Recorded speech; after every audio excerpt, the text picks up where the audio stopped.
Good evening, all. Thank you so much for joining us. In today's webinar, we will discuss about the Union Budget 2023. So we will cover the topics like what is Union Budget, why budget is important for markets, what are the key things to watch, what are the keywords to be tracked. So let's begin with the webinar. Now let's invite today's speaker, Mr. Arun Mantri and Mr. Vaibhav Dubey. Arun Mantri, he has his he is a senior research analyst having a 10 years of experience. So he has developed expertise in formulating investment strategies, predicting market movement, and generating investment recommendation. And about Mr. Vaibhav, he is a finance professional with a 5 years of experience in the field of accounts, taxation, and audit, and over 4 years of experience in the field of equity research and advisory. So, dear attendees, if you have any questions or queries, please feel free them in the chat box below. So, we will be answering them right after the webinar. So also you can reach out us our social media channels with like a Facebook, Instagram, YouTube, the LinkedIn as well. So now I would like to ask Mr. Arun to begin the session. Thank you so much. Okay. Thank you, Seema, for the introduction. Can you see my slide? Yes, yes. Okay, sure. ठीक है. Okay, we'll start with the presentation. देखिए, आज का जो major मुद्दा है या जो आप कह सकते हैं मेजर जो चीज है जिस पर डिस्कशन करना है वो है बजट. देखिए, यूनियन बजट ऐसे तो सभी ने इसके बारे में सुना होगा कि यूनियन बजट जो है वो सेंट्रल गवर्नमेंट साल में एक बार पेश करती है, वही फरवरी के आसपास. It is presented in the month of February. तो जो करंट यूनियन बजट आना है वो 2023 2024 के साल के लिए आना है. पहले तो ये चीज आपको समझनी होगी कि अगर बजट 2023 के स्टार्टिंग में आ रहा है, फरवरी में आ रहा है, तो नेक्स्ट फाइनेंशियल ईयर का बजट होता है जो कि 2023-2024 का है. क्योंकि इंडिया में फाइनेंशियल ईयर फॉलो करते हैं और फाइनेंशियल ईयर के हिसाब से बजट आता है. इसीलिए जो बजट 1 फरवरी 2023 को आएगा वो अप्रैल 1 2023 से 31 मार्च 2024 तक का रहेगा. तो ये चीज आपको डेफिनेटली क्लियर होनी चाहिए कि ये जो बजट आ रहा है ये वो नेक्स्ट ईयर फाइनेंशियल ईयर के लिए आ रहा है, ना कि ये करंट जनवरी से दिसंबर के लिए. तो ये चीज आपको डेफिनेटली क्लियर होनी चाहिए कि बजट जो आ रहा है नेक्स्ट फाइनेंशियल ईयर के आ रहा है. और आप अगर पहली स्लाइड देखें, if you see the first slide, we have written there is always expect the unexpected. देखिए, कभी भी ये जो बजट जो चीज होती है मेजरली स्टॉक मार्केट के लिए एक बड़ा इवेंट होता है. क्योंकि अगर मैं आपको एक एग्जांपल दूं, अगर आप अपने घर का बजट भी बनाते हैं, अगर आप घर को चलाना चाहते हैं, अगर आप घर को एक अच्छे तरीके से प्रॉस्पेरिटी के साथ चलाना चाहते हैं, तो आपको एक बजट डेफिनेटली बनाना होता है स्टार्ट ऑफ द मंथ.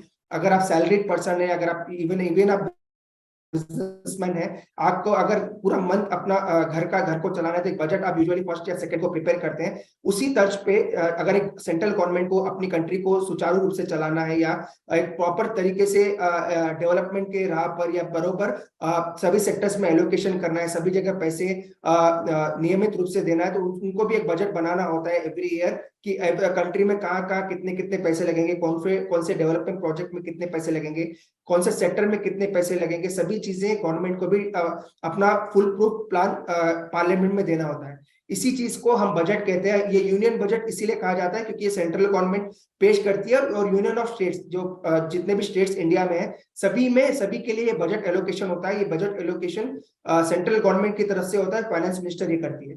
तो आपको हेडलाइन तो डेफिनेटली समझ में आ गई होगी. मैंने दो चीजें यहाँ पे डिस्कस की है. जो बजट है वो 2023-2024 के लिए है, जो कि 1 अप्रैल 2023 से मार्च 31 2024 के लिए है. और ऑलवेज एक्सपेक्ट द अनएक्सपेक्टेड, क्योंकि ये एक सेशन जो है ये प्योर स्टॉक मार्केट को बजट से लिंक करने के लिए, इसीलिए हमने टैगलाइन दी है. अगर आप स्टॉक मार्केट पार्टिसिपेंट है, अगर आप इन्वेस्ट करते हैं, ट्रेडिंग करते हैं मार्केट में, तो बजट एक आपके लिए काफी बड़ा इवेंट होता है. वो चीज आपको डेफिनेटली ट्रैक करनी होती है. उसी से आपको नेक्स्ट ईयर इंडिया का मार्केट कैसा रहेगा एक आपको हिंट उससे जरूर मिलता है. इसीलिए हमने ये सेशन कंडक्ट किया है ताकि आपको बारी से बारी चीजें बजट के बारे में पता चले. और एक चीज मैं आपको डेफिनेटली बताना चाहूंगा, क्योंकि ये एक वेबिनार है, छोटा सेशन है, हमने भी इसको ऐसा ही प्लान किया है ताकि आपको एक हाफ एन आवर 45 मिनट्स का एक एपिसोड लगे उसी एपिसोड में आपको हर चीज पता चल जाए कि बजट के दिन आपको क्या करना है, बजट के दिन मार्केट कैसा रहता है, बजट के दिन कौन से चीजों पे आपका नजर रखनी है, बजट के दिन फाइनेंस मिनिस्टर जो जो वर्ड यूज करती है कौन से वर्ड्स को आपको नजर रखना है, कौन से वर्ड्स कैसा मार्केट में इंपैक्ट डाल सकते हैं, कौन सी चीजों पे आपको ज्यादा जोर करना है, कौन सी चीजें आपको अपने नोटबुक में लिख के रखनी है ताकि आपको ट्रेडिंग या इन्वेस्टमेंट करने के वक्त थोड़ा आसानी हो। ये सभी चीजें हमने इस वेबिनार में इंक्लूड की है ताकि जो 2 या 3 घंटे की जो स्पीच होती है फाइनेंस मिनिस्टर की, उसको आप डेफिनेटली अच्छी तरह डिकोड करें और अपनी जो ट्रेडिंग या इन्वेस्टमेंट जर्नी है देर आफ्टर 1 फरवरी के बाद वो आपकी अच्छी गुजरे। इसलिए हमने कोई ज्यादा बड़ा प्रेजेंटेशन नहीं बनाया है, एक सिंपल प्रेजेंटेशन दिया है और ज्यादा चीजें हम एक्सप्लेन करेंगे one by one in the coming presentation. तो स्टार्ट करते हैं विद द सेकंड स्लाइड। देखिए, पहली तो चीज मैंने ऑलरेडी डिस्कस की, व्हाट इज यूनियन बजट। एक बार मैं आपको इंग्लिश इसका वर्जन भी बता देता हूँ। It is a statement of the estimated receipts and expenditure which government receive in a financial year, the budget division of the Department of Economic Affairs prepared। काफी लोगों को पता नहीं होगा, जब भी बजट बनता है, बजट एक दिन में या 2 दिन में नहीं बनता। बजट को बनाने में 2-3 महीने, 3.5 महीने भी लग जाते हैं। यूजुअली दिसंबर या नवंबर से लोग बजट प्रिपरेशन में लग जाते हैं। जो भी डिपार्टमेंट ऑफ इकोनॉमिक अफेयर्स के जो लोग होते हैं, जो पार्टिसिपेंट्स होते हैं, वो बजट बनाने में लग जाते हैं और 2 से 3 महीने लगते हैं सभी मार्केट पार्टिसिपेंट्स के साथ मिलने में, इंडस्ट्री एक्सपर्ट्स के साथ मिलते हैं, इंडस्ट्री सीईओ चेयरमैन के साथ मिलते हैं, बाद में ये बजट डिजाइन होता है। तो 2 से 3 महीने किसी भी फाइनेंस मिनिस्ट्री को लग जाता है बजट प्रिपेयर करने में। लोगों को ये लगता है कि बजट 1 हफ्ते 10 दिन में प्रिपेयर हो जाता है, पर वैसा कुछ नहीं है। बजट प्रिपेयर करने में काफी टाइम लगता है और फाइनेंस मिनिस्ट्री बजट पार्लियामेंट में पेश करती है।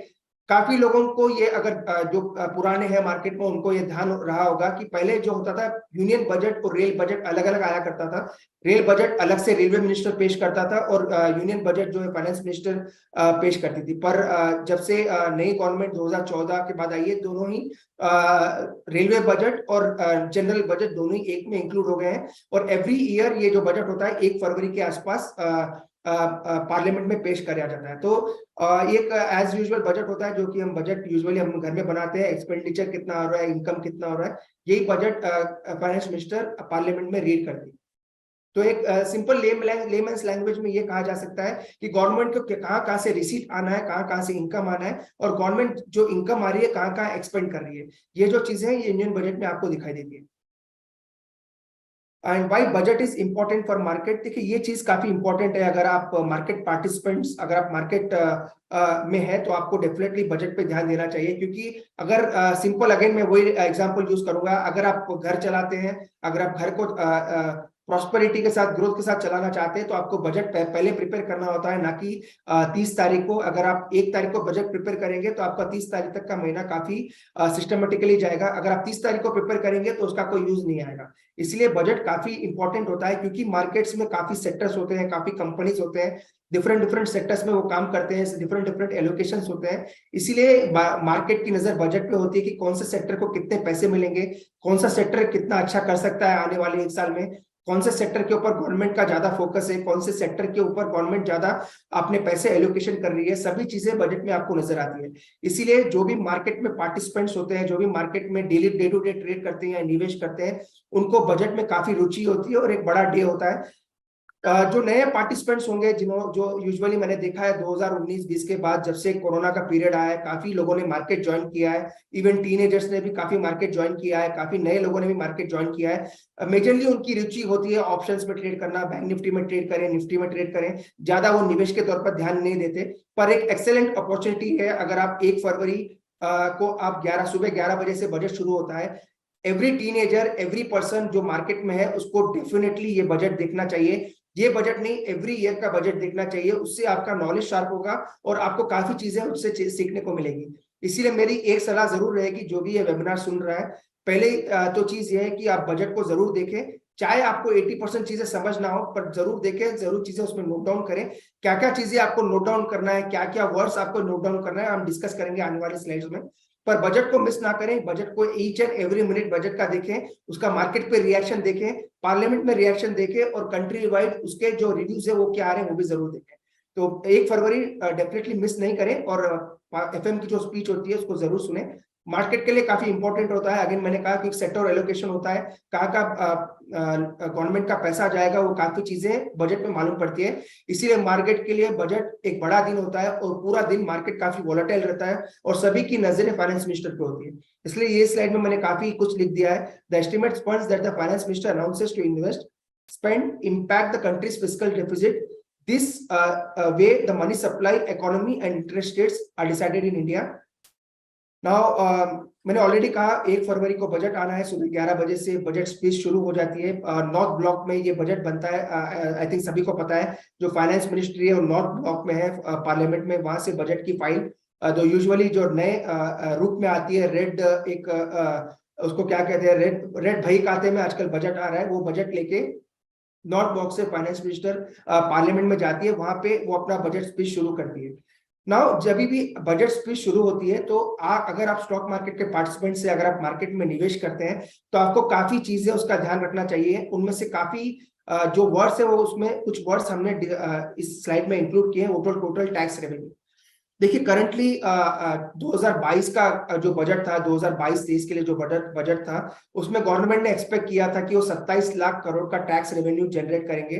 तो ऑलमोस्ट वो 90% उसका जनरेट जनवरी तक हो चुका है। तो हम एक्सपेक्ट कर रहे हैं कि 30 लाख करोड़ के आसपास का टैक्स रेवेन्यू गवर्नमेंट जनरेट करेगी। तो पहली जो नजर आपकी होनी चाहिए कि फाइनेंस मिनिस्टर कितना टैक्स रेवेन्यू 2023-2024 में एक्सपेक्ट कर रही है। ये क्यों इंपॉर्टेंट है? पहली चीज, अगर ज्यादा टैक्स आएगा तो ज्यादा एलोकेशन होगा, और ज्यादा पैसे अगर गवर्नमेंट खर्च करेगी तो ज्यादा चीजें सेक्टर्स और कंपनीज को एज ए रेवेन्यू मिलेगा। इसीलिए जो मार्केट पार्टिसिपेंट्स है, जो कंपनीज में निवेश करते हैं, उसको ये जरूर ध्यान रखना चाहिए कि टोटल टैक्स रेवेन्यू कितना एक्सपेक्ट कर रही है गवर्नमेंट आने वाले 1 साल में। इसीलिए अगर जैसे ही आप फाइनेंस मिनिस्टर का अगर स्पीच सुनते हैं तो अपनी एक नोटबुक अपने पास रखें और टोटल टैक्स रेवेन्यू कितना गवर्नमेंट एक्सपेक्ट कर रही है इसको अपनी बुक में लिख के जरूर रखें। वो चीजें आने वाले कुछ महीनों में आपके जरूर काम आएगी। और definitely date every month tax revenue का फिगर गवर्नमेंट रिलीज करती है, उससे इसको मैच करते रहे। उससे आपको ये पता चलेगा कि गवर्नमेंट किस पाथ पे चल रही है। तो जैसे ही आप फाइनेंस मिनिस्टर का स्पीच सुने, टोटल टैक्स रेवेन्यू का फिगर जरूर अपने बुक में लिख के रखें। सेकंड है डायरेक्ट टैक्स रेवेन्यू। मेरे ख्याल से 12 लाख करोड़ के आसपास का ऑलमोस्ट डायरेक्ट टैक्स रेवेन्यू जनवरी तक इस साल में आ चुका है। तो आने वाले दिनों में भी काफी बड़ा डायरेक्ट टैक्स रेवेन्यू जुड़ सकता है। सो सेकंड चीज जो आपको नोट करनी है फाइनेंस मिनिस्टर की स्पीच से, वो है डायरेक्ट टैक्स रेवेन्यू। कितना direct tax revenue government expect कर रही है 2023-2024 के लिए। तो वो चीजें आपको डेफिनेटली अपने नोट डाउन बुक में नोट डाउन करनी है और उसको एवरी मंथ या एवरी 15 डेज, एवरी 30 डेज जो मार्केट में जो गवर्नमेंट अपने फिगर देती है उससे मैच करके चलें। तो पहली जो चीज आपको नोट करनी है वो टोटल टैक्स रेवेन्यू कितना एक्सपेक्ट हो रहा है। सेकंड, डायरेक्ट टैक्स रेवेन्यू कितना एक्सपेक्ट गवर्नमेंट कर रही है, ये भी चीज आपको लिख के रखनी है। तो मैं क्लियरली विद नो जार्गन्स, मैं कोई बड़े जार्गन्स या मार्केट में यूज नहीं कर रहा हूँ स्लाइड में।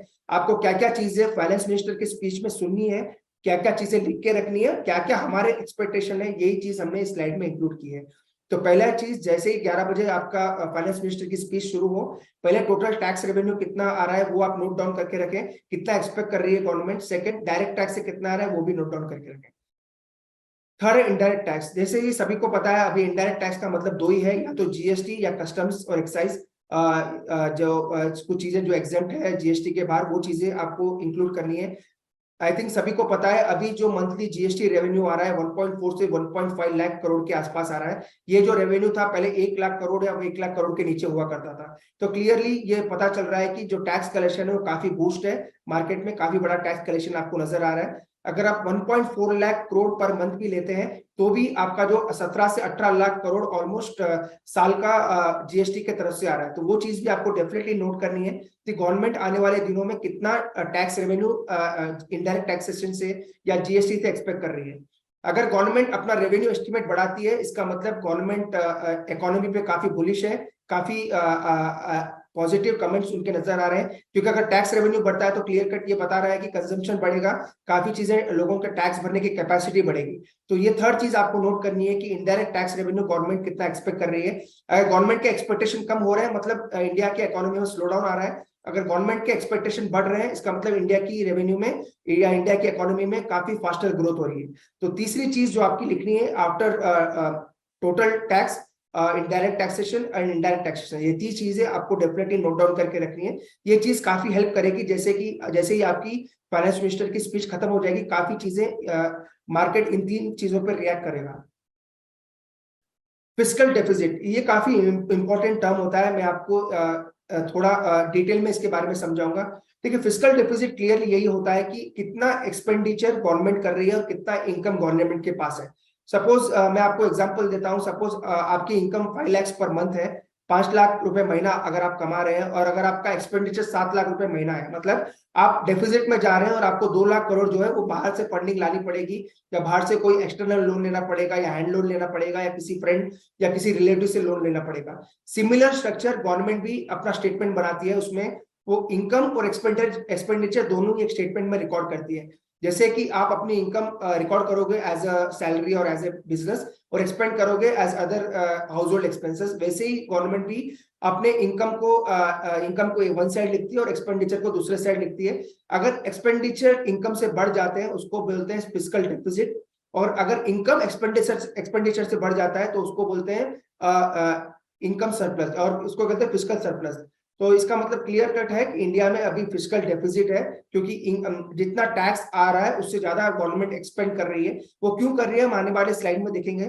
पर चौथी चीज जो आपको फाइनेंस मिनिस्टर के स्पीच में देखनी है वो है फिस्कल डेफिसिट। ये वर्ड जरूर फाइनेंस मिनिस्टर अपने स्पीच में यूज करती है।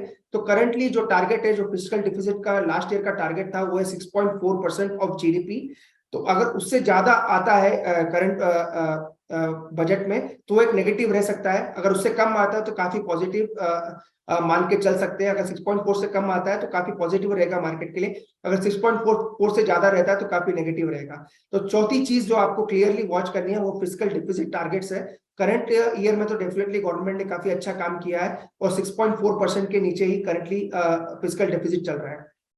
तो ये सब चीजें आपको डेफिनेटली ध्यान रखनी है। जैसे ही आप फाइनेंस मिनिस्टर की स्पीच सुनोगे, ये 4 चीजें आपको ध्यान रखनी है। 5वीं चीज है revenue deficit. Again it is a part of fiscal deficit, कि कितना रेवेन्यू आपका आ रहा है, कितना एक्सपेंडिचर हो रहा है। तो ज्यादा कुछ उसमें डिस्कस करने का उसमें नहीं है। थर्ड नेक्स्ट है जीडीपी। जीडीपी रेट कितना गवर्नमेंट एक्सपेक्ट कर रही है। करंट जो जीडीपी एक्सपेक्ट कर रही है 6.8 से 7% के आसपास है। अगर वो जीडीपी के एस्टिमेट्स बढ़ाती हो तो काफी पॉजिटिव रहेगा मार्केट के लिए, अगर जीडीपी के एस्टिमेट्स घटाती है तो वो नेगेटिव रह सकता है। तो 5वीं चीज जो आपको नोट करके रखनी है स्पीच में, वो है जीडीपी के बारे में, कि कितना जीडीपी गवर्नमेंट एक्सपेक्ट कर रही है आने वाले चार क्वार्टर्स में, जो कि नेक्स्ट ईयर में है। अगर गवर्नमेंट एस्टिमेट्स बढ़ाती है, इसका मतलब गवर्नमेंट काफी बुलिश है इंडियन इकोनॉमी पे, हो सकता है इंडियन इकोनॉमी काफी अच्छा करता हुआ नजर है। तो जीडीपी फिगर्स भी आपको नोट करने हैं। हमारी एक्सपेक्टेशन है कि 7% से ज्यादा रहना चाहिए गवर्नमेंट के एस्टिमेट। अगर 7% के नीचे रहते हैं तो थोड़ा बहुत नेगेटिव मार्केट के लिए हो सकता है। तो ये चीजें आपको डेफिनेटली नोट डाउन करनी है। अगेन मैं रिपीट करता हूं, फाइनेंस मिनिस्टर के स्पीच में direct tax revenue, indirect tax revenue, total tax revenue, GDP और फिस्कल डेफिसिट, ये 5 चीजें काफी इंपैक्ट करेगी मार्केट को। जैसे ये 5 चीजों का अनाउंसमेंट होगा लाइव टीवी पे, आपको मार्केट में काफी वोलेटिलिटी देखने को मिलेगी। तो ये 5 चीजें आपको नोट करके रखनी है। फिस्कल पॉलिसी, अगेन मैंने कहा गवर्नमेंट क्या पॉलिसी बनाती है फिस्कल डेफिसिट को कंट्रोल करने के लिए, वो चीज भी काफी मायने रखेगी। नेक्स्ट है इन्फ्लेशन। देखिए काफी बातें हो रही है वर्ल्ड में, अगर आप मार्केट में है तो आपको काफी नजर आएगा कि इन्फ्लेशन जो है वर्ल्ड में मल्टी ईयर हाइस पे, 10 साल 20 साल के हाई पे इन्फ्लेशन चल रहा है। अगर आप यूरोप का इन्फ्लेशन देखें वो 10 या 12 साल के हाई पे है। यूके में इन्फ्लेशन देखें तो 12 साल के हाई पे है, और यूएस में इन्फ्लेशन देखें वो भी 1% 2% हुआ करता था, वो अभी 7 या 8% के आसपास वहां का इन्फ्लेशन रेट नजर आ रहा है। तो काफी बड़े इन्फ्लेशन रेट्स ओवरऑल वर्ल्ड में है। इंडिया में भी इन्फ्लेशन रेट जो है वो 6% के आसपास है, 5.8 से 6% के आसपास करंट नजर आ रहा है। तो नेक्स्ट जो मेजर थिंग आपको बजट में देखना है वो इन्फ्लेशन फिगर्स। गवर्नमेंट के क्या फिगर्स होते हैं आने वाले दिनों में, क्या वो इन्फ्लेशन के बारे में एक्सपेक्ट कर रहे हैं, वो चीजें भी आपको काफी दिखना पड़ेगा कि आने वाले दिनों में, या आने वाले स्पीच में निर्मला सीतारमन जी क्या उसका एस्टिमेट्स लगाते हैं। अगर इन्फ्लेशन के नंबर्स कम एस्टिमेट्स लगाते हैं, उसका मतलब महंगाई भारत में कम हो सकती है, और उसका डायरेक्ट पॉजिटिव इंपैक्ट इकोनॉमी पे हो सकता है। तो उसमें आपको यही चीज देखनी है, अगर 6% के नीचे गवर्नमेंट का एक्सपेक्टेशन है तो काफी पॉजिटिव रहेगा मार्केट के लिए, अगर 6% के ऊपर रहेगा तो काफी नेगेटिव रहेगा मार्केट के लिए। तो ये चीजें हैं जो आपको जरूर ध्यान रखनी चाहिए। Vaibhav, can you hear me? Vaibhav, can you hear me? I can't hear you. Yes, I can hear you. Can you do you want to add something on this? On the expectations part? Yes. Expectations, right? Yes. So keeping in line with the expectations, that what are our expectations from the budget, कि हम लोग क्या expect करते हैं कि ये साल budget से क्या निकल कर आ सकता है। तो जो फर्स्ट पॉइंट हम लोग ने डिसाइड किया, जो हम लोग के हिसाब से आता है, वो है कि ये साल गवर्नमेंट जो अपनी जो डाइवर्समेंट की जो नीड्स है, उसमें काफी डाइवर्समेंट का जो टारगेट्स है उसको काफी कम कर सकती है। लाइक फॉर एग्जांपल, जो मेनली डाइवर्समेंट गवर्नमेंट क्यों करती है, इज बिकॉज गवर्नमेंट को अपनी जो फिस्कल बर्डन है एंड उसको कम करना है, एंड मार्केट से पैसा उठाना है ताकि वो पैसा लेकर मार्केट में या फिर कोई स्कीम्स में लगा सके। एंड इसलिए गवर्नमेंट अलग अलग तरीके, लाइक फॉर एग्जांपल टैक्सेशन से भी पैसा निकालती है, and that is direct taxes, indirect taxes, and the third, उसमें कई तरीकों में से एक तरीका है दैट इज डाइवर्समेंट। डाइवर्समेंट इज जो गवर्नमेंट अपनी जो पब्लिक सेक्टर का एंटरप्राइजेस है उसके उसमें काफी, आइदर वो स्ट्रैटेजिक डाइवर्समेंट हो सकता है जिसमें वो तीन टाइप के स्ट्रैटेजीज होते हैं, जैसा फॉर एग्जांपल वो अपना कंट्रोलिंग स्टेक बेच सकती है, या फिर वो एक पार्ट स्टेक बेच सकती है, या एंड इस अलग अलग तरीके से गवर्नमेंट पैसा जुटाती है अपने स्टेक्स बेचकर पब्लिक सेक्टर यूनिट्स में।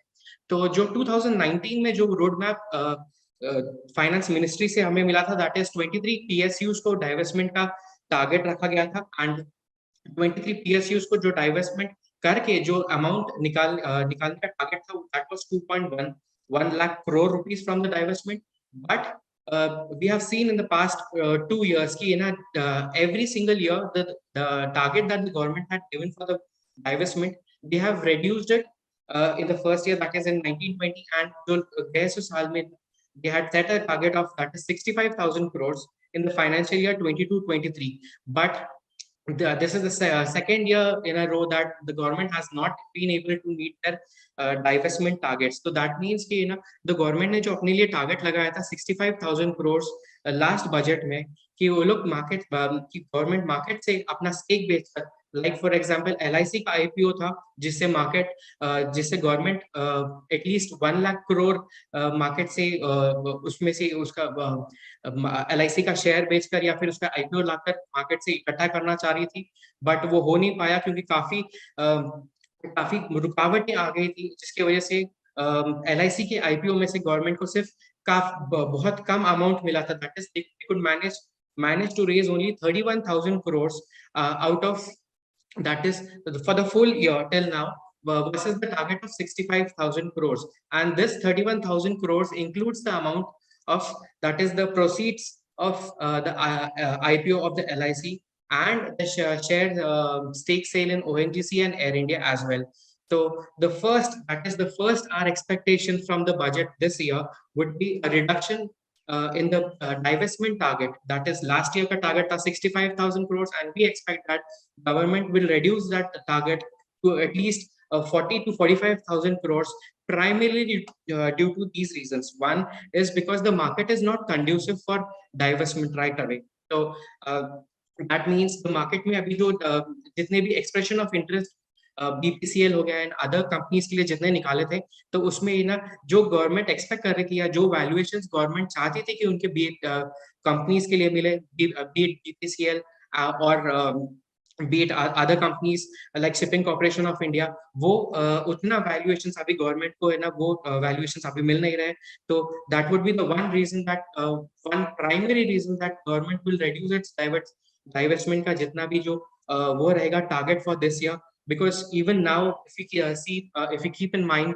कि market का situation जैसा है, like for example US market में and overall world is going through a lot of inflation pressures, and keeping in mind कि जो easy credit availability था, that market में अभी नहीं मिल रहा है, and उसी के साथ global market में भी there is a lot of uncertainties that is going on, be it Europe, be it US markets. तो इसलिए this is not the right time for government to divest the stake. So I feel that they would keep their divestment stake on a back burner, primarily due to first point that the market is not conducive. The second point being that the next year general elections are scheduled in the next year, and they would be more focusing on the elections part and preparing a budget in line with what the market या फिर in general public is expecting. So it could be a populist budget with not much changes that could happen at least, and that is the reason that divestment could take a backseat. And the third point is जितने भी जो tax collection के numbers आए हैं, that is जो direct tax के collections numbers आए थे ये साल, दैट इज 10th January 2023 को.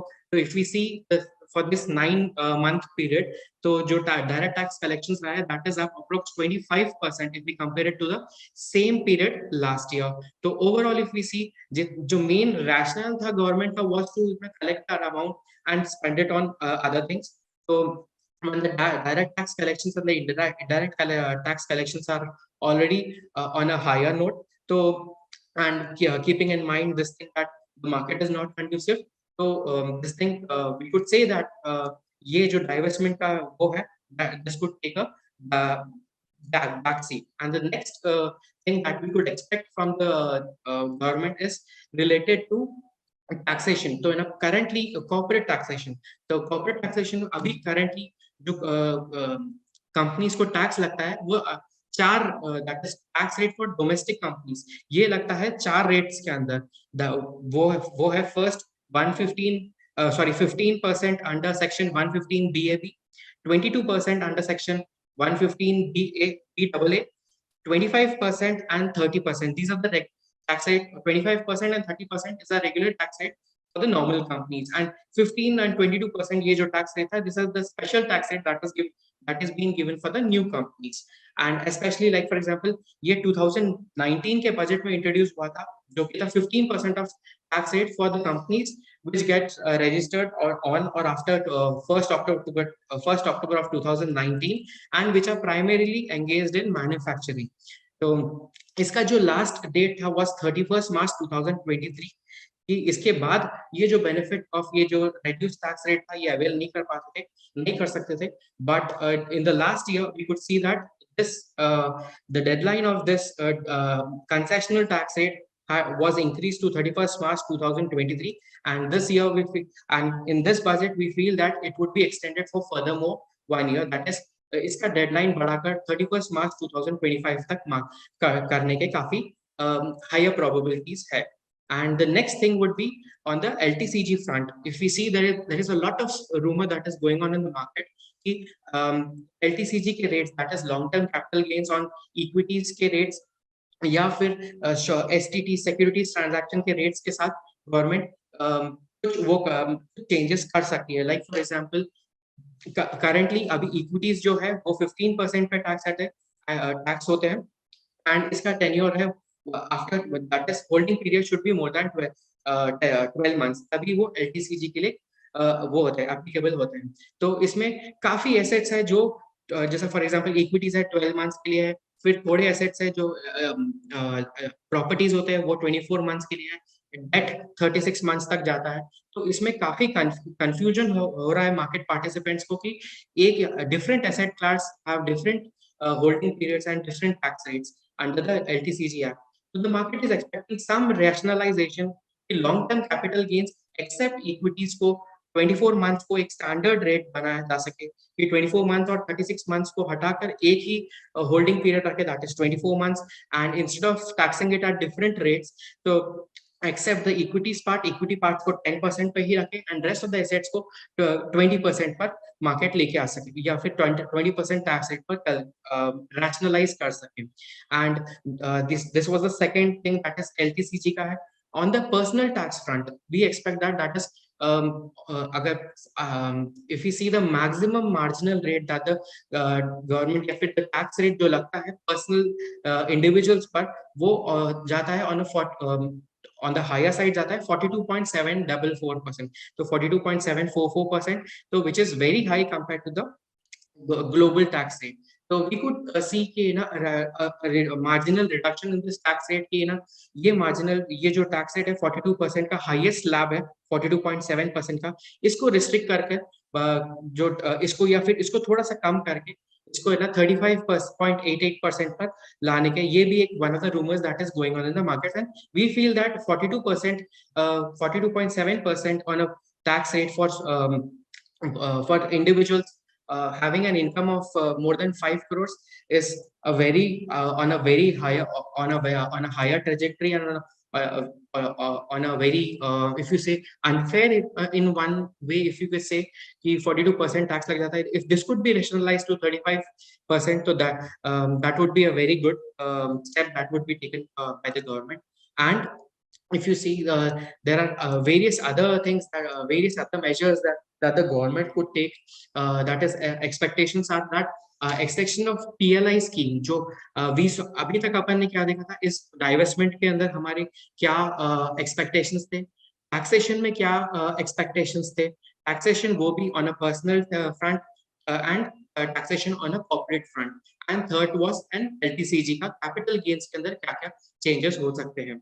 And the next जो in line रहेंगे, that is what the next expectations that are there. So that Mr. Arun Mantri would give us a view of that.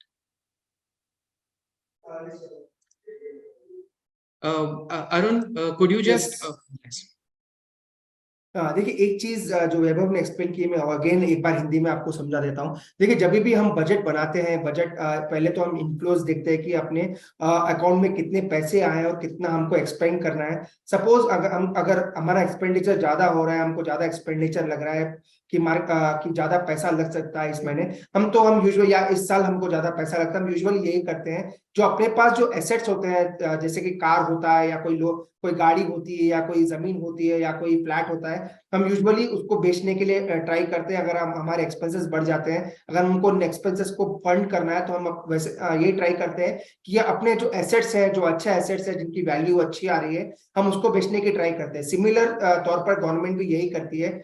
Suppose उनको 40 लाख करोड़ के उनकी income है और उनका जो एक्सपेंडिचर है वो 50 लाख करोड़ के आसपास है, तो ये पैसा कहाँ से आएगा, ये सभी चीजें आपको ध्यान रखनी चाहिए. यही चीजें जो फाइनेंस मिनिस्टर जो होती है, वो पार्लियामेंट में बताती है कि तो बाकी के 10 लाख करोड़ जो है वो कहाँ से फंड होंगे. सपोज हमारे इनकम जो एस्टिमेटेड है वो 40 लाख करोड़ अगर फाइनेंस मिनिस्टर पार्लियामेंट में बोलती है, और 50 लाख करोड़ का एक्सपेंडिचर वो एक्सपेक्ट कर रही है आने वाले साल में, तो बाकी के 10 लाख करोड़ कहाँ से आएंगे, वो भी चीज उनको पार्लियामेंट में कहना होता है. ये जो 10 लाख करोड़ आएंगे, या तो उनको टैक्सेस बढ़ाने से आएगा, या तो लॉन्ग टर्म कैपिटल गेन बढ़ा दें, या शॉर्ट टर्म कैपिटल गेन बढ़ा दें, या फिर कॉर्पोरेट टैक्सेशन बढ़ा दें, या फिर इंडिविजुअल टैक्सेशन बढ़ा दें, वहां से वो पैसा आ सकता है. या फिर जो एग्जिस्टिंग उनके एसेट्स है, उनके एसेट्स अभी रेलवेज में आपको मिल जाएंगे, ऑयल एंड गैस कंपनीज में मिलेंगे, काफी PSUs में मिलेंगे, BPCL, Concor, container corporation, shipping corporation, IRCTC, railway, rights, IRCON, कैसी काफी कंपनियां हैं. LIC जैसी कंपनियों में गवर्नमेंट का काफी बड़ा स्टेक है, या तो पैसा वहां से आएगा. जैसे कि लास्ट बजट में उन्होंने कहा था कि 65,000 करोड़ के आसपास वो फंड रेज करेंगे कंपनीज का स्टेक बेचने के लिए, लेकिन वो गवर्नमेंट जो सेंट्रल गवर्नमेंट है उसको सक्सेस नहीं हो पाई थी, और 31,500 करोड़ के ही एसेट्स वो बेच पाई थी. ऑलमोस्ट 34,000 करोड़ के जो कंपनी में डाइवेस्टमेंट करना था वो नहीं कर पाई. तो सिमिलर तौर पर करंट जो 1 फरवरी को जो बजट आएगा, जो छठी चीज आपको ध्यान रखनी है वो डाइवेस्टमेंट वर्ड के ऊपर ध्यान रखनी है कि गवर्नमेंट कितना डाइवेस्टमेंट करंट ईयर में करेगी, क्योंकि डेफिनेटली ये साल भी फिस्कल डेफिसिट का रहेगा, फिजिकल रेवेन्यू का कोई चांस, फिजिकल सरप्लस का कोई चांस इंडिया में नहीं है. तो वो चीज आपको डेफिनेटली ध्यान रखनी है कि डाइवर्समेंट टारगेट कितना रहता है. पिछले साल 65,000 करोड़ का एसेट सेल करने की बात कही गई थी गवर्नमेंट की तरफ से, पर वो सक्सेस नहीं हो पाया. 31,500 करोड़ का ही किया, 34,000 करोड़ का अभी भी करना बाकी है. तो लास्ट ईयर का तो कोई टारगेट अचीव नहीं हो पाया था. तो देखते हैं 1 फरवरी को फाइनेंस मिनिस्टर क्या चीज उसके बारे में बोलती है. तो वो चीज आपको ध्यान रखनी है, जो कि वैभव ने ऑलरेडी कहा. अगर आपको आपका फिस्कल डेफिसिट होता है, तो उस डेफिसिट को भरने के लिए आपको काफी चीजें या तो बेचनी पड़ती है, या बाहर से कहीं लोन लाना होता है, या फिर बाहर से कहीं रेस करना होता है. इसीलिए गवर्नमेंट जो है अपने PSUs को बेच के उस फिस्कल डेफिसिट को फंड करती है. 65,000 करोड़ का लक्ष्य था, पर 31,000 करोड़ का ही वो भर पाई थी. तो इस साल देखना है कि कितना वो लग सकते हैं, क्योंकि ये साल भी फिस्कल डेफिसिट का ही रहना है.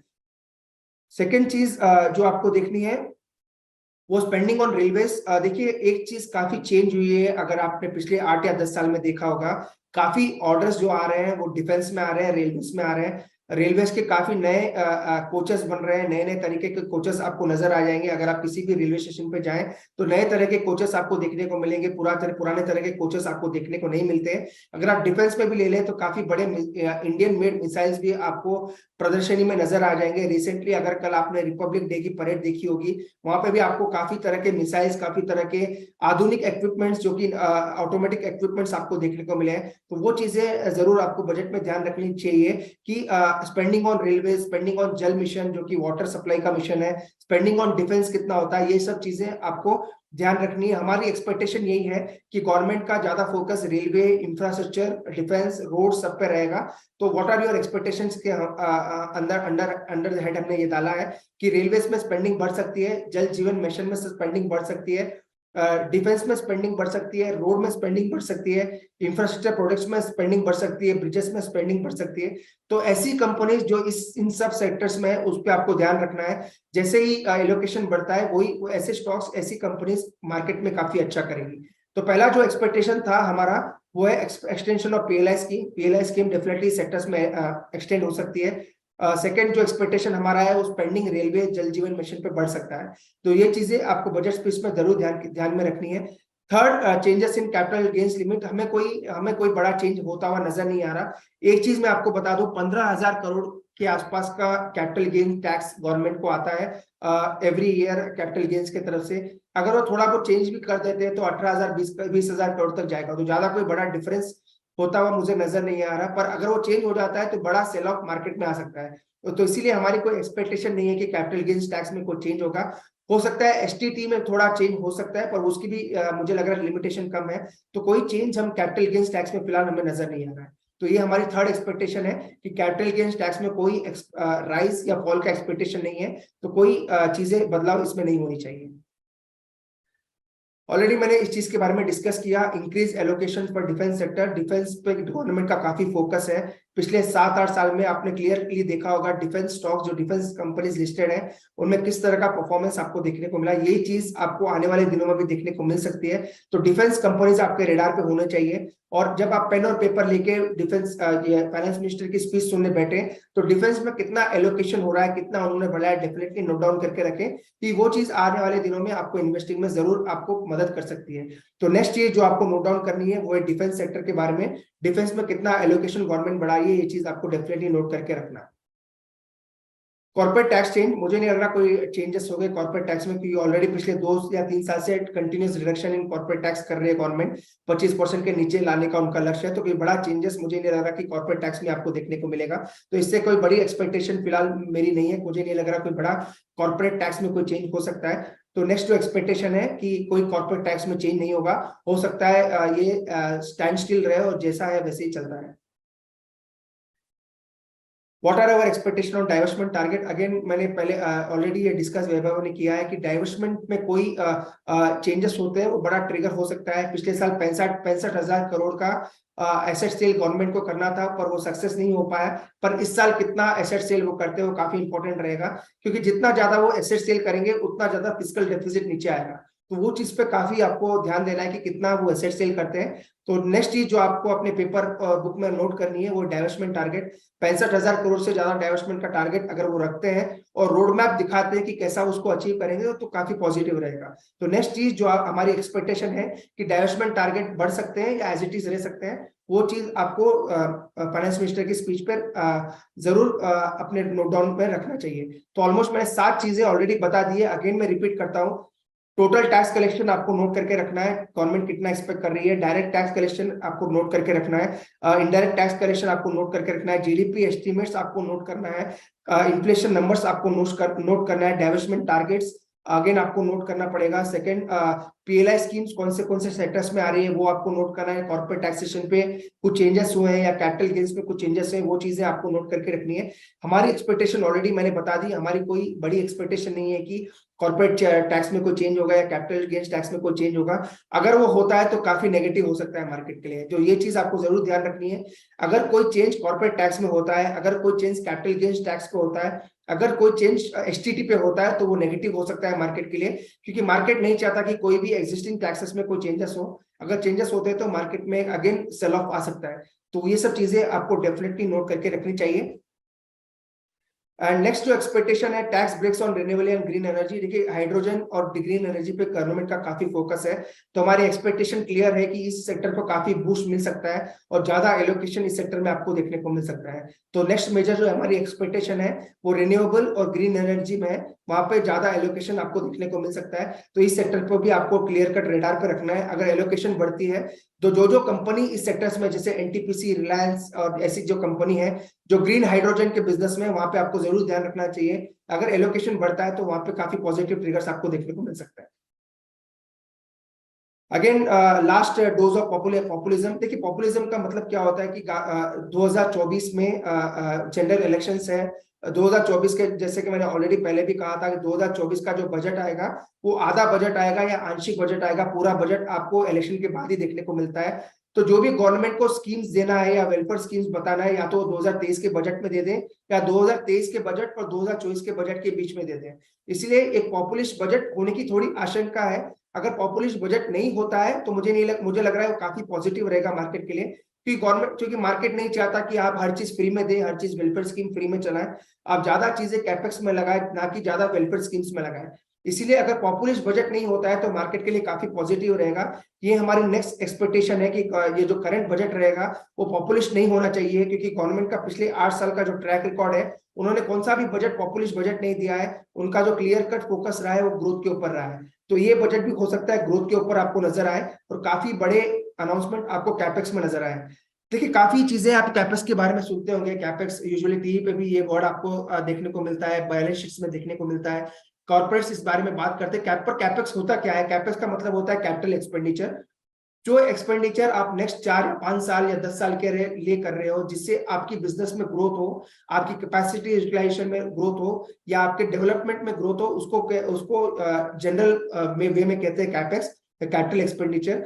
ये क्लियर साइन होता है अगर कोई भी कंपनी या कोई भी गवर्नमेंट, सेंट्रल गवर्नमेंट अगर कैपेक्स बढ़ा रही है, अगर कैपिटल एक्सपेंडिचर बढ़ा रही है, इसका मतलब वो आने वाले दिनों के बिजनेस के लिए काफी कॉन्फिडेंट है। यही चीज आपको गवर्नमेंट की या फिर फाइनेंस मिनिस्टर की स्पीच में पढ़नी चाहिए। अगर वो कैपेक्स बढ़ा रहे हैं, अगर वो एक्सपेंडिचर बढ़ा रहे हैं, अगर आने वाले दिनों में अगर वो बोरोइंग कम कर रहे हैं और एक्सपेंडिचर बढ़ा रहे हैं, इसका मतलब उनका जो फोकस इकोनॉमी पे है वो काफी बुलिश है, काफी स्ट्रांग है, और हो सकता है आने वाले दिनों में इंडिया की इकोनॉमी काफी अच्छा करे। इसलिए नेक्स्ट चीज वो जो आपको देखनी है वो है कैपेक्स एक्सपेंडिचर के ऊपर देखनी है कि कितना गवर्नमेंट कैपेक्स करती है, कितना इंफ्रास्ट्रक्चर को बूस्ट देती है। हमारी एक्सपेक्टेशन ये है कि कैपेक्स कैपिटल एक्सपेंडिचर बढ़ना चाहिए। 7.5 लाख करोड़ के आसपास का लास्ट ईयर का अनाउंसमेंट था, उन्होंने ऑलमोस्ट इसी के आसपास का स्पेंड भी किया है। इस साल हमारा जो एक्सपेक्टेशन है 8.5 से 9 लाख करोड़ का एक्सपेक्टेशन हम मान के चल रहे हैं कि 9 लाख करोड़ के आसपास का कैपेक्स का अनाउंसमेंट या फिर कैपिटल एक्सपेंडिचर का अनाउंसमेंट होना चाहिए। अगर वो होता है तो काफी पॉजिटिव रहेगा। कैपेक्स का मतलब यही होता है कि इंफ्रास्ट्रक्चर सेक्टर का, सीमेंट सेक्टर या फिर जो भी चीजें जो डेवलपमेंट में काम आती है, रेलवे सेक्टर, डिफेंस सेक्टर, उनमें ज्यादा एलोकेशन गवर्नमेंट करना चाहती है।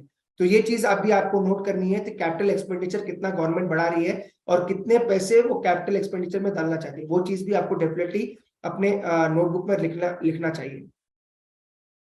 Again what are the negatives which में कम, ये देखिए ये चीज डेफिनेटली आपको देखनी है कि अगर कोई भी change long term capital gain, short term capital, again सभी को पता है मेरे ख्याल से शॉर्ट टर्म कैपिटल गेन वही होता है। अगर कोई शेयर आप 12 महीने के पहले बेच देते हो तो उस पर आपको शॉर्ट टर्म कैपिटल गेन लगता है 15% का।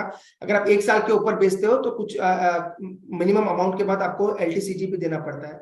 तो 1 साल के अंदर कुछ बेचते हो तो 15% के आसपास का आपको टैक्स लगता है। STT अगेन 0.025% जो भी है सेलिंग पे लगता है, वो भी आपको पता ही होगी। अगर LTCG, STCG और STT इनमें अगर कोई चेंज नहीं आता है तो काफी पॉजिटिव रहेगा मार्केट का।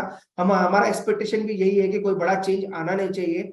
अगर वो आता है वो तो काफी बड़ा नेगेटिव हो सकता है मार्केट के लिए। अगेन मैं रिपीट करता हूं, अगर कोई भी चेंज LTCG, STCG और STT के लिए आता है तो काफी नेगेटिव रह सकता है मार्केट के लिए, और मार्केट में एक और राउंड सेलिंग आ सकती है। तो ये चीज भी आपको जरूर ध्यान रखना है और अपने बुक को और नोटपैड में लिखना है कि LTCG, STCG और STT में कितना चेंजेस हो रहा है। Long term capital gain, short term capital gain और सिक्योरिटी ट्रांजैक्शन टैक्स, ये तीनों चीजों पे आपको गौर करना है फाइनेंस मिनिस्टर की स्पीच में। अगर इसमें चेंजेस होता है तो काफी नेगेटिव रह सकता है मार्केट के लिए। फिस्कल कंसोलिडेशन, अगेन अगर आप कोई चीज बोरो कर रहे हो, कोई अगर गवर्नमेंट बोरिंग करके पैसा ला रही है और अगर वो पैसा कैपेक्स के लगाने के बजाय वेलफेयर स्कीम में लगा रही है, सपोज अगर लेमैन्स एग्जांपल ले लो, अगर मैंने 1 लाख रुपए किसी से बोरो किए, अगर वो मैंने 1 लाख रुपए अपने बिजनेस के लिए लिए हैं तो वो काफी पॉजिटिव रहेगा। अगर वो मैंने 1 लाख रुपए अपनी पर्सनल स्पेंडिंग के लिए लिए हैं तो काफी नेगेटिव रहेगा। सिमिलरली गवर्नमेंट भी जब बोरोइंग करती है, अगर वो बोरो कैपेक्स के लिए कर रही है तो काफी पॉजिटिव रह सकता है मार्केट के। अगर वेलफेयर स्कीम्स बढ़ाती है, ज्यादा चीजें फ्री में देना शुरू करती है, ज्यादा चीजों पे एग्जेम्पशन देना शुरू करती है, एमएसपीज बढ़ाती है, तो काफी नेगेटिव रहेगा। तो फिस्कल कंसोलिडेशन पे भी आपको ध्यान रखना है कि ज्यादा चीजें जो है वो फ्री में ना बांटे और ज्यादा चीजें जो है वो वेलफेयर स्कीम्स में ना जाए, ना कि कैपिटल एक्सपेंडिचर में जाए। तो ये चीज आपको ध्यान रखनी है कि फाइनेंस मिनिस्टर कितना कैपिटल एक्सपेंडिचर में पैसा दे रही है और कितना वेलफेयर स्कीम्स में दे रही है। अगर वेलफेयर स्कीम्स में पैसा कम करके कैपिटल एक्सपेंडिचर में लगाती है तो काफी पॉजिटिव रहेगा। अगर कैपिटल एक्सपेंडिचर कम करके वेलफेयर स्कीम्स में लगाती है तो काफी नेगेटिव रह सकता है मार्केट के लिए। तो ये चीज का आप जरूर ध्यान रखें जब भी आप फिस्कल कंसोलिडेशन वर्ड सुने फाइनेंस मिनिस्टर के स्पीच में 1 फरवरी को। एक चीज जरूर ध्यान रखें कि अगर वो कैपिटल एक्सपेंडिचर बढ़ा रहे हैं और फिस्कल कंसोलिडेशन कर रहे हैं तो काफी पॉजिटिव रहेगा। अगर फिस्कल डेफिसिट बढ़ा रहे हैं और वेलफेयर स्कीम में पैसा जा रहा है तो काफी नेगेटिव रहेगा। तो ये चीज में आपको जरूर ध्यान रखना है। कैपिटल एक्सपेंडिचर बढ़ता है तो ही मार्केट में आपको पॉजिटिव मोमेंटम देखने को मिलेगा। अगर ज्यादा चीजें फ्री में बांटने के लिए पैसा रेस कर रहे हैं तो काफी नेगेटिव रह सकता है मार्केट के। नाउ जो अनदर नेगेटिव जो बजट में आ सकता है, विड्रॉल ऑफ इंसेंटिव स्कीम्स। देखिए पिछले 4 से 5 साल में गवर्नमेंट ने काफी इंसेंटिव स्कीम्स चलाई थी, टेक्सटाइल सेक्टर के लिए, जेम्स एंड ज्वेलरी सेक्टर के लिए, लेदर सेक्टर के लिए, तो काफी सेक्टर्स ने काफी अच्छा परफॉर्मेंस भी दिया है। अगर ऐसे इंसेंटिव स्कीम्स अगर वो विड्रॉल करती है तो नेगेटिव रह सकता है पर्टिकुलर सेक्टर के लिए। तो ये सब चीजें भी आपको नोट डाउन करनी है कि जो भी इंसेंटिव स्कीम्स गवर्नमेंट ने पिछले 8 साल या 5 साल में चलाई है उनका विड्रॉल ना हो। अगर विड्रॉल हो जाता है तो वो पर्टिकुलर सेक्टर्स के लिए वो नेगेटिव रह सकता है। तो ये सब चीजों पर आपको जरूर ध्यान देना है कि कोई भी इंसेंटिव जो दिए हैं किसी सेक्टर के लिए उसमें विड्रॉल ना हो। अगर विड्रॉल होता है तो उस सेक्टर के लिए काफी नेगेटिव रह सकता है। तो क्या क्या ऑलरेडी मैंने नेगेटिव के बारे में बात की, अब क्या क्या चीजें पॉजिटिव हम एक्सपेक्ट कर रहे हैं मार्केट के लिए या फिर बजट में। Fall in WPI CPI inflation numbers. देखिए ऑलरेडी हमारा जो इन्फ्लेशन था वो 8% 7% के आसपास था। करंटली जो इन्फ्लेशन है 5.8% के आसपास है। अगर फाइनेंस मिनिस्टर की तरफ से अगर पार्लियामेंट में ये कहा जाता है कि 6% या 5.5% के नीचे ही हमारी इन्फ्लेशन रहेगी या 5% के नीचे ही इन्फ्लेशन रहेगी तो काफी पॉजिटिव लेगा मार्केट उसको, और मार्केट हो सकता है अच्छा मोमेंटम ऊपर की तरफ दिखाए। अगर इन्फ्लेशन जो टारगेट से अगर वो अपवर्ड रिवाइज होते हैं 7 से 8% हो जाते हैं तो वो एक काफी नेगेटिव रहेगा। हमारी एक्सपेक्टेशन ये है कि 6% के नीचे ही अपने इन्फ्लेशन नंबर्स होने चाहिए। तो ये चीज पे आप जरूर ध्यान रखें कि डब्ल्यूपीआई और सीपीआई नंबर्स पे फाइनेंस मिनिस्टर क्या अनाउंसमेंट करती है, उस चीज पे काफी डिपेंड होगा कि मार्केट का आगे का डायरेक्शन कैसा रहेगा।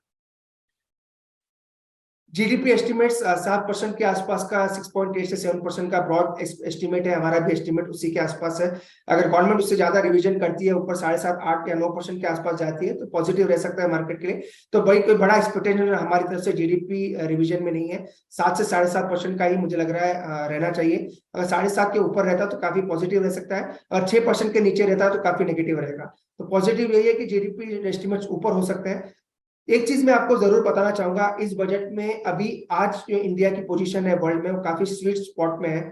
अगर आप इंडिया का ओवरऑल स्टांस देख लें, इंडिया के ऊपर चाइना में काफी प्रॉब्लम चल रही है। इंडिया का जो सदर्न कंट्री है जो कि श्रीलंका, उधर काफी प्रॉब्लम है। मिडिल ईस्ट में काफी प्रॉब्लम चल रही है ऑयल के रिलेटेड। यूरोप में काफी प्रॉब्लम है, रशिया यूक्रेन वॉर के बाद सभी यूरोपियन कंट्रीज में इन्फ्लेशन काफी बढ़ चुका है। यूएस के इंटरनल मैटर्स की वजह से इन्फ्लेशन काफी हाई है। तो एक जो अच्छा स्पॉट है ओवरऑल वर्ल्ड में वो है इंडिया। अगर किसी भी वर्ल्ड में किसी भी इन्वेस्टर को इन्वेस्ट करना है, अपने पैसे सेफली रखना है, तो इंडिया के अलावा कोई बड़ा ऑप्शन उनको फिलहाल नजर नहीं आ रहा। इसलिए जीडीपी के कोई डाउनवर्ड रिवीजन हम एक्सपेक्ट नहीं कर रहे हैं। हो सकता है जीडीपी के एस्टिमेट्स या तो एज इट इज रहे या फिर थोड़ा बहुत अपवर्ड रिवीजन आपको देखने को मिले। तो कोई बड़ा डाउनवर्ड रिवीजन जीडीपी में हमारा एक्सपेक्टेशन नहीं है, क्योंकि अगर गवर्नमेंट ही जीडीपी रेवेन्यू नीचे एस्टिमेशन नीचे ला लेंगी तो बाहर के इन्वेस्टमेंट्स आना काफी मुश्किल है। तो मुझे नहीं लग रहा कोई डाउनवर्ड रिवीजन होगा। हो सकता है अपवर्ड रिवीजन हो या फिर एज इट इज जीडीपी के एस्टिमेट्स रहे। अगेन पॉजिटिव क्या रह सकता है, अगर कोई भी टैक्सेशन रेट्स में चेंजेस नहीं होते तो काफी पॉजिटिव रहेगा कि कोई भी मार्केट पार्टिसिपेंट ये नहीं चाहेगा कि गवर्नमेंट अपने टैक्सेस के रेवेन्यू को कम करे और फिजिकल डेफिसिट बढ़ाए। इसलिए एज अ मार्केट पार्टिसिपेंट और एज अ मार्केट के रिलेटेड देखें, पर्सनली हम भी चाहते हैं कि जो जनरल टैक्स है जो कट है, पर मार्केट के पॉइंट ऑफ व्यू से देखें, अगर कोई टैक्स कट नहीं होता तो मार्केट के लिए काफी पॉजिटिव रहेगा, क्योंकि गवर्नमेंट अपने फिजिकल डेफिसिट टारगेट मीट कर पाएगी। इसलिए हमें लगता है कि कोई भी जनरल टैक्स रेट्स चेंज नहीं होंगे, और हो सकता है आपको कोई भी टैक्स रेट में चेंजेस होते हुए नजर नहीं आए। अगर चेंजेस होते हैं, अगर एग्जेम्पशंस बढ़ते हैं तो थोड़ा बहुत नेगेटिव मार्केट के लिए हो सकता है। हमारी एक्सपेक्टेशन यही है कि कोई भी बड़ा चेंज आपको जनरल टैक्स रेट, जैसे कि आपके और मेरे इंडिविजुअल टैक्स रेट्स में कोई बड़ा चेंज होता हुआ नजर नहीं आ रहा। पीएलआई ने अदर इंसेंटिव स्कीम, जैसे कि मैंने ऑलरेडी कहा, काफी सेक्टर्स है जिनमें गवर्नमेंट का अभी भी फोकस है। काफी सेक्टर्स को गवर्नमेंट ने ऑलरेडी रिवाइव किया है। छोटे मोटे सेक्टर्स और है, जैसे बैटरी सेक्टर है, हो सकता है बैटरी सेक्टर में आपको बड़ा बूस्ट देखने को मिले, ईवी के सेक्टर में आपको बड़ा बूस्ट देखने को मिले, सोलर पैनल्स के सेक्टर में आपको बड़ा बूस्ट देखने को मिल सकता है, हो सकता है इरिगेशन में आपको बड़ा बूस्ट देखने को मिल सकता है, वहां पे कुछ इंसेंटिव स्कीम्स आ सकती है। तो ऐसे पॉजिटिव हम एक्सपेक्ट कर रहे हैं कि हो सकता है सोलर पैनल्स, ईवी के रिलेटेड, बैटरीज के रिलेटेड, या इरिगेशन प्रोजेक्ट्स के रिलेटेड, या फिर इंफ्रास्ट्रक्चर रिलेटेड आपको कुछ पीएलआई स्कीम्स आते हुए नजर आए। हो सकता है काफी पॉजिटिव ऐसे सेक्टर के लिए हो सकता है। तो ये हमारी एक्सपेक्टेशन है कि ऐसे इंसेंटिव स्कीम्स आ सकते हैं इस बजट में। नाउ ये सब चीजें तो हमने ऑलरेडी डिस्कस किए थे, हम क्या क्या चीजें आ सकती है बजट में, क्या क्या नेगेटिव रह सकता है, क्या क्या पॉजिटिव रह सकता है। अगेन और एक बार मैं ग्लास दे देता हूं, अगर मार्केट में कोई भी टैक्स रेट में चेंज नहीं होता है, किसी भी टैक्स रेट में चेंज नहीं होता है, चाहे वो इनकम टैक्स हो एलटीसीजी हो, एलटीसीजी हो, या फिर एसटीसीजी या एसटीटी, अगर कोई भी चेंज नहीं होता है वो काफी पॉजिटिव रहेगा मार्केट के लिए। अगर चेंजेस होते हैं, अगर वो टैक्स रेट के साथ टिंकरिंग करते हैं तो वो नेगेटिव हो सकता है मार्केट के लिए।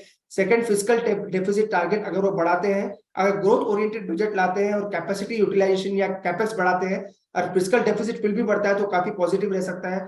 अगर वो ज्यादा वेलफेयर स्कीम्स नहीं लाते हैं और ज्यादा फोकस ग्रोथ पे करते हैं, वो काफी पॉजिटिव रह सकता है। अगर वो वेलफेयर स्कीम्स पे ज्यादा लाते हैं और पॉपुलिस्ट बजट लेके आते हैं तो काफी नेगेटिव रह सकता है मार्केट के लिए।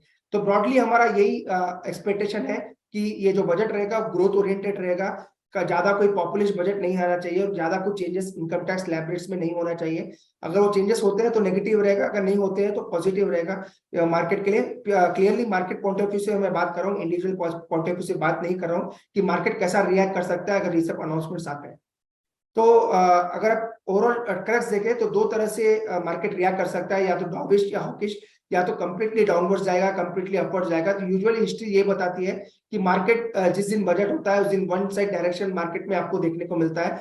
तो हो सकता है एक बड़ा मूवमेंट आपको मार्केट के दिन देखने को मिले, पर करंट जो बजट आ रहा है उसके पहले ही मार्केट में आज और कल में काफी करेक्शन हो चुका है कुछ एक्सटर्नल फैक्टर्स की वजह से। तो हो सकता है बजट में जो पोजीशन है वो काफी लाइटन है और कोई बड़ा मूवमेंट या कोई बड़ा मूवमेंट आपको देखने को ना मिले। तो बड़ा मूवमेंट यूजुअली एक्सपेक्ट करते हैं बजट में, पर हो सकता है इस बजट में आपको कोई बड़ा मूवमेंट ज्यादा देखने को नहीं मिले, क्योंकि ऑलरेडी बड़ा करेक्शन मार्केट में बजट के पहले आ चुका है।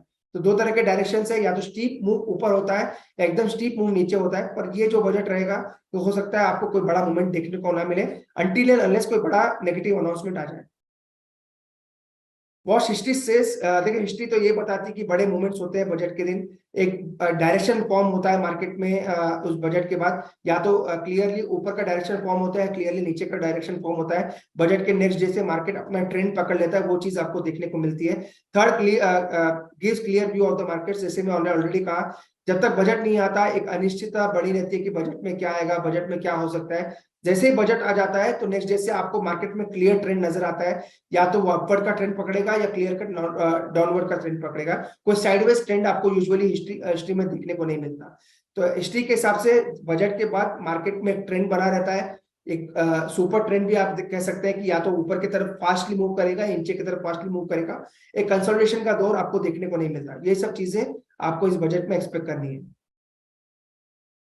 तो मेजरली ये सब चीजें थी जो हमको आपसे डिस्कस करना था इस बजट के बारे में। अगेन मैं लास्ट पॉइंट आपसे एक डिस्कस कर लेता हूँ। ये जो बजट रहेगा वो क्लियरली ग्रोथ ओरिएंटेड बजट रहेगा, कोई बड़े वेलफेयर स्कीम्स या बड़े कोई पॉपुलिस्ट बजट नहीं होना चाहिए। मेरे ख्याल से बजट प्योरली कैपेक्स ओरिएंटेड होना चाहिए, कैपिटल एक्सपेंडिचर ज्यादा बढ़ना चाहिए। नेक्स्ट 3 से 4 साल का ओवरव्यू गवर्नमेंट दे सकती है। कोई बड़े टैक्स रेट या कॉर्पोरेट टैक्स रेट में कोई बड़े चेंजेस होते हुए नजर नहीं आ रहे, तो मुझे नहीं लग रहा कोई बड़े चेंजेस देखने को मिलेंगे। हो सकता है आपको सेक्टर स्पेसिफिक थोड़ी न्यूज देखने को मिले। अगर इनकम टैक्स रेट्स या फिर STCG long term capital gains में अगर चेंजेस होते हैं तो काफी नेगेटिव हो सकता है, पर बाकी कुछ मुझे नहीं लग रहा कोई बड़ा चीज आपको बजट में होता हुआ नजर आएगा। दो चीजों पे आपको जरूर ध्यान देना है, एक तो फिजिकल डेफिसिट के नंबर पे आपको ध्यान देना है और कैपिटल एक्सपेंडिचर के नंबर पे ध्यान देना है। थर्ड जो है टैक्स रेट्स पे ध्यान देना है। ये 3 चीजें पे जरूर ध्यान दें। अगर टैक्स रेट्स के लिए कुछ नेगेटिव आता है तो तभी मार्केट गिर सकता है, पर वरना मुझे नहीं लग रहा कोई बड़ा गिरावट आपको मार्केट में नजर आएगा। सो ये सब चीजें थी जो हम एक शॉर्ट वेबिनार में डिस्कस करना चाहते थे। अगर कोई क्वेश्चन थे तो आप डेफिनेटली रेज कर सकते हैं अपने वीडियो से। Dear attendees, if you have a questions, please ask here. Manoj ji, Rohit जी, मैंने आपको बात करने के लिए अलाउ किया है। अगर कुछ क्वेश्चंस हो तो आप बात कर सकते हैं।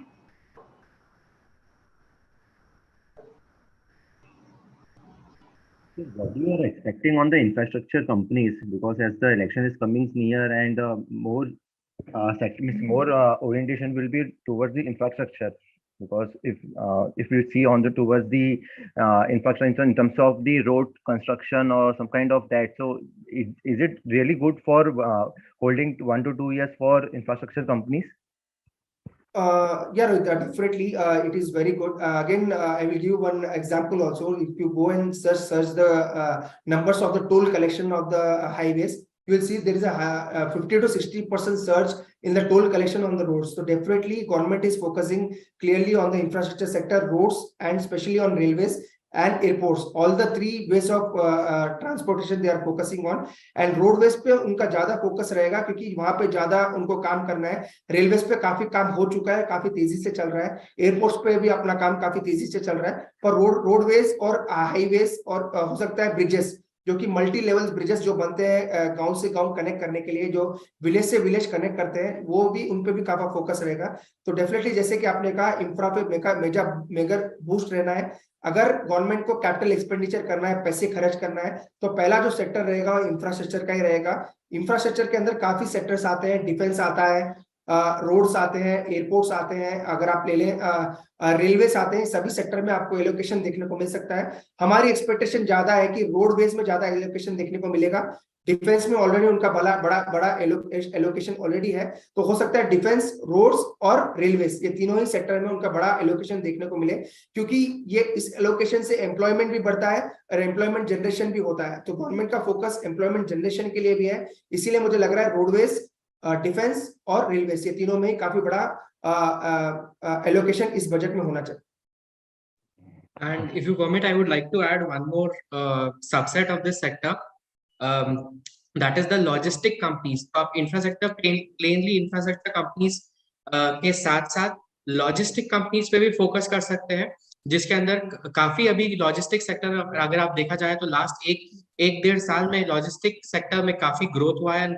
लॉजिस्टिक सेक्टर के कंपनीज ने काफी अच्छा परफॉर्मेंस बताया था, एंड इनके आगे भी जाकर इंफ्रास्ट्रक्चर अगर इंप्रूव होता है तो these companies, logistic companies would be the direct benefactor of this move by the या फिर improvement in the infrastructure sector. So apart from this, so logistics sector is one more sector that you can look into from a 2 to 3 year, or if possible a higher horizon, investment horizon from here. So this was one snippet from my side. And Rohit, one more thing, again, as Vaibhav has already discussed, one more thing is cement. I forgot to mention about cement. देखिए cement sector में बड़ा correction आ चुका है Ambuja ACC की वजह से। You have seen that correction has very brutal in cement from last 2 days. So that is one more sector which is used in infra projects. Cement काफी use होता है और सीमेंट का सेक्टर भी मुझे लग रहा है इस साल काफी अच्छा करना चाहिए। तो one more adding to the logistics, cement भी काफी अच्छा कर सकता है, वो भी 1 से 2 साल के लिए आपको डेफिनेटली पोर्टफोलियो में रखना चाहिए। Thank you, sir. Sir, what is the view on your electric vehicles? देखिए electric Rohit, electric vehicles it is one of the hot theme and many people are miscalculating कि इलेक्ट्रिक व्हीकल्स में 2 या 3 player ही है। सभी लोगों को ये लग रहा है कि बजाज ऑटो, टीवीएस मोटर या फिर टाटा ही इलेक्ट्रिक व्हीकल्स में है। तो डेफिनेटली कार मेकर्स में तो टाटा अभी लीडर है, पर टू व्हीलर्स में काफी अनऑर्गेनाइज सेक्टर से इनको कंपटीशन मिल रहा है। अगर आप अपने सिटी में ही देख लें तो 8 से 10 कंपनी आपको मिल जाएगी जो कि इलेक्ट्रिक व्हीकल्स ऑलरेडी बना रही है।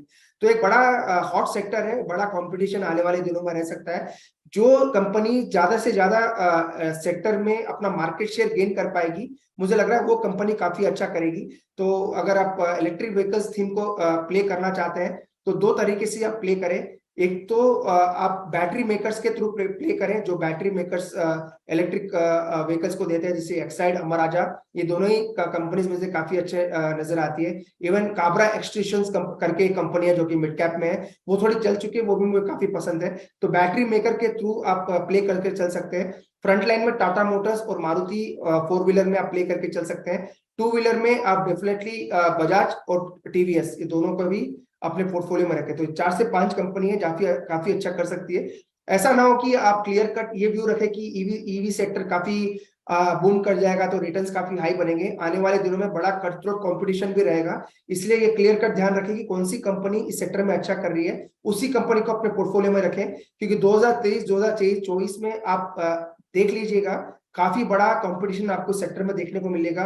जो गाड़ी अभी 1.25 लाख 1.5 लाख में मिल रही है, वही गाड़ी आपको हो सकता है 60-70 हजार में भी देखने को मिले। इसलिए वो इस कंपनी में ध्यान दे जो कंपनी अपने मार्जिन को रखते हुए इस गाड़ियों को बेच रही है। तो आने वाले दिनों में ईवीज के जो प्राइसेस है होता हुआ है, हो सकता है इस बजट के बाद आपको थोड़ी घटती भी नजर आए। Okay. So last question is what about the airbag industry? View on. Rohit, airbag industry again उन्होंने मैंडेट कर दिया है कि जो बैक सीट होती है उनको एयरबैग लगाना है। 1 से 2 कंपनीज है लिस्टेड, राणे गेट्स और राणे इंजीनियरिंग, जो राणे ग्रुप है साउथ का, वो एक बड़ा प्लेयर है एयरबैग इंडस्ट्री में। तो वो इंडस्ट्री भी काफी अच्छी है, पर काफी पेनिट्रेटेड है। कोई बड़ा लग नहीं रहा कि कोई बड़ा सर्च उनके रेवेन्यू में आना चाहिए, क्योंकि सभी चीजें ऑलमोस्ट प्रिपेयर्ड है और सभी चीजें कंजम्पशन में आती है। और मेजरली जो ऑटोमेकर्स है उसको प्राइसिंग करके रखते हैं, कोई बड़ा उसमें ट्रिगर नजर नहीं आता। डेफिनेटली वन टाइम ट्रिगर रह सकता है, जैसे वो मैंडेटरी होगा, बट वन टाइम ट्रिगर आ सकता है। पर अगर आपको ऑटो सेक्टर में बैटिंग करना है तो ईवी और पैसेंजर व्हीकल्स और हैवी कमर्शियल व्हीकल्स, ये तीनों थीम पे प्ले करें। हैवी कमर्शियल में आपको अशोक लीलैंड पे भी ध्यान रखना चाहिए, वो कंपनी भी काफी शानदार प्रदर्शन कर रही है। Okay. Thank you very much, sir. Any questions, guys? Praveen, Manoj, Rohit. Yeah, there is a question. I think EV में कुछ shortlisted company, somebody asked in the group. Shall I answer that?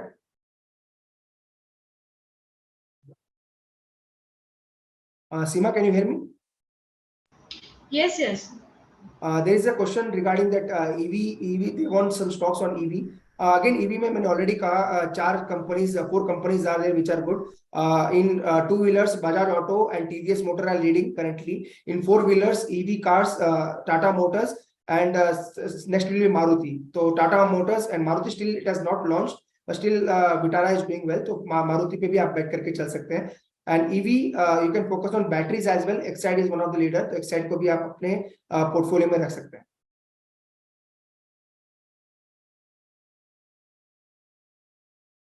We have got couple of questions from YouTube as well, and the first question is relating to कि market कब तक recover हो सकता है. So Arun, would you like to answer that? Yeah, definitely. If you talk about markets, the markets will recover because all the global markets are higher.